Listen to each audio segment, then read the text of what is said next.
Well, thank you very much. Thank you very much to Argentina Mining and all the participants. John, a few minutes ago, talked about the importance of greenfield explorations. Yes, but also he's told us how junior companies are sensitive to the market variations when making greenfield studies. So the idea is to see what happened since the last talk in 2008 until 2010 regarding exploration investments in the world and how that conditions the corporate strategies, especially for a junior company that explores uranium in Argentina. Basically, that is something totally new, and in an environment where a market has been adverse and today is improving. So we will try to put Calypso uranium within the global context of investments during the last 2 years. We should see how the global demand of uranium has progressed and which is the future projection. We must see the Energía Mineral company in the national context in Argentina and this development strategies for the mid and long term.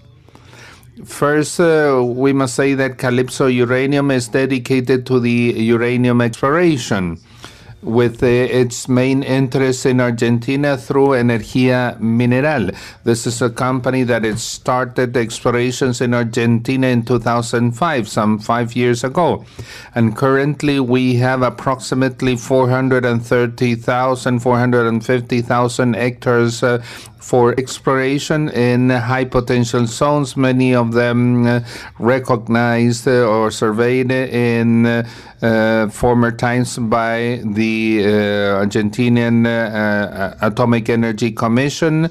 And also we have the Powder River Basin project in Wyoming, United States, called Sage Creek. The company is traded in the Toronto Stock Exchange, which has been the global context of exploration investments. If we look at the total budgets for explorations, including uranium in 2008, in the former Argentina Mining, we had considered $14.4 billion in investment and falls in about 40% in 2009. That drop of 40% has effects in the whole market, and that makes many junior companies to review their strategies, not only considering long term, but many times considering the short term. Many companies in late 2008, due to the Lehman Brothers crisis, had an impact, and they said that the activities of explorations would decrease and many junior companies would disappear. And we have seen that there has been a replacement of junior companies, and we see colleagues that are working in new companies. In fact, the markets currently do not give a prize for exploration, so don't give bonuses to exploration. And all that dark panorama seen in 2008, in late 2009 changed, and the perspectives for this year, as the different sectors see this, said that the financing of the junior came back in late 2009.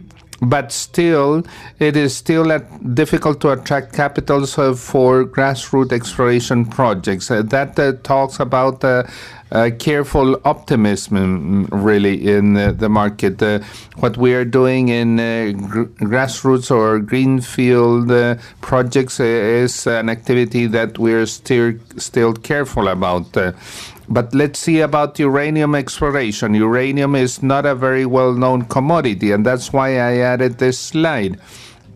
The uranium exploration started in mid-20th century, and there were three booms of prices. In the 50s, basically for the geopolitical strategies. Due to that, there was this increase in the 70s, uranium applied to nuclear energy, and this happens in the last 20 years, where we see that the price that had been stable since Chernobyl and the Berlin Wall fall until early 21st century, where we see the need or the big difference between supply and demand, and that creates a peak in 2007 that starts falling a lot in 2008, but stays between $50 to $60 per pound. And according to the market studies, this price could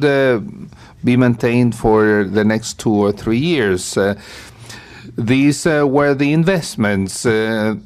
We can see that the investments follow the price of the commodity, of course. We see that the investments in exploration and development of uranium have a peak, but there's a big drop in 2009, and we see that in 2008 the total budget for exploration in uranium was $1.1 billion, and in 2009 it fell to $660 million. In both years evaluated here, this represented 8% of the total exploration investments at a global level. So that's the share of uranium in exploration. As uranium has the main objective of being used as fuel for nuclear energy, clean energy, during the last years, its strategic condition has been taken towards the production of clean energies, and the primary production covered 74% of the world demand in 2008.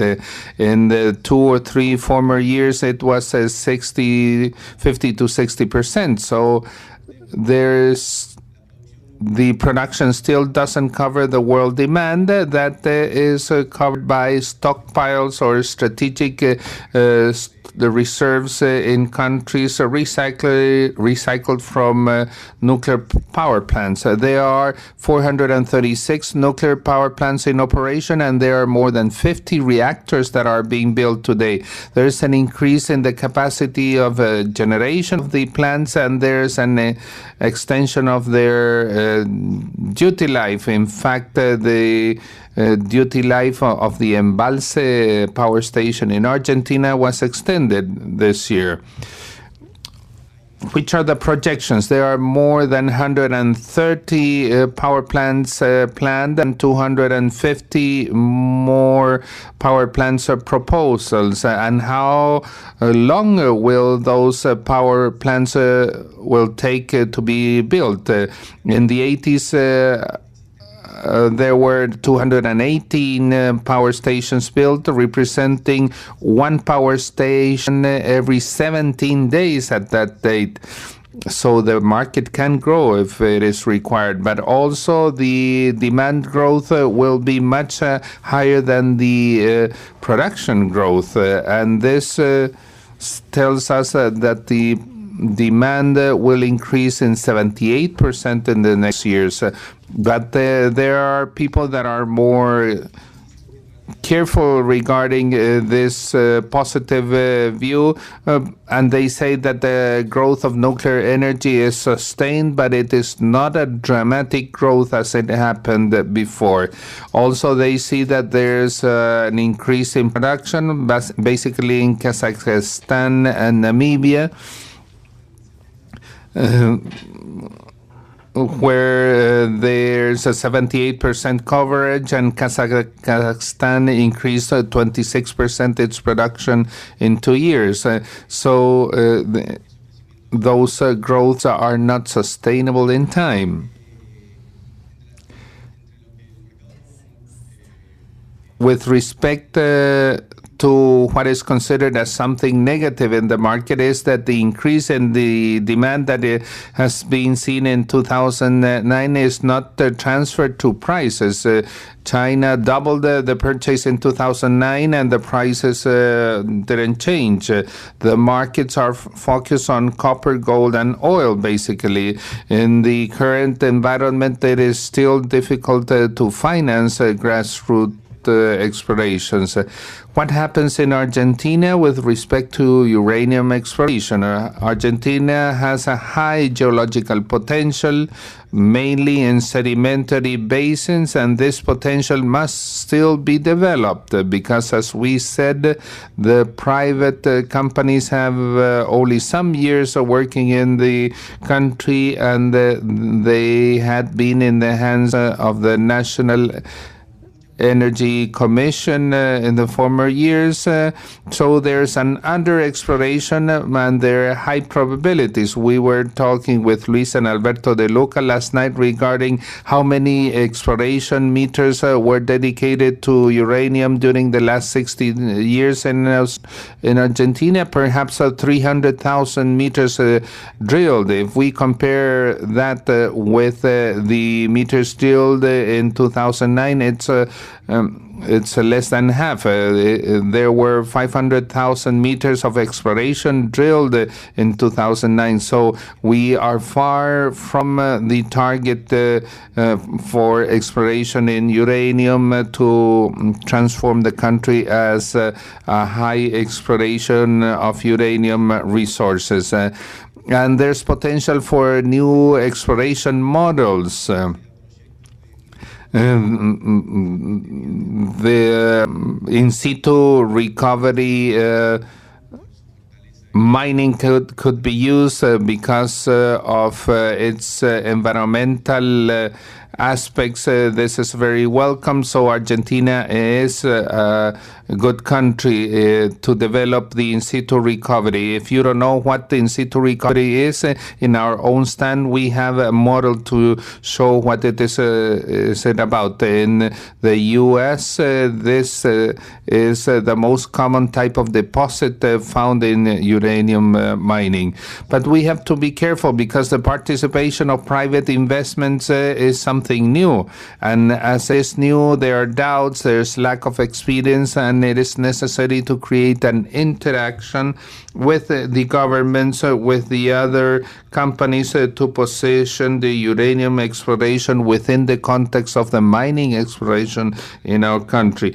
That brings doubts. In fact, we see lack of experience and lack of knowledge about the legislation regulating this type of exploration. For example, many don't know that the mining code establishes that the government has the first purchase option of the uranium, and also that nuclear plants must be powered with local or domestic uranium. Also, there have been restrictions to mining, both in legal and social aspects.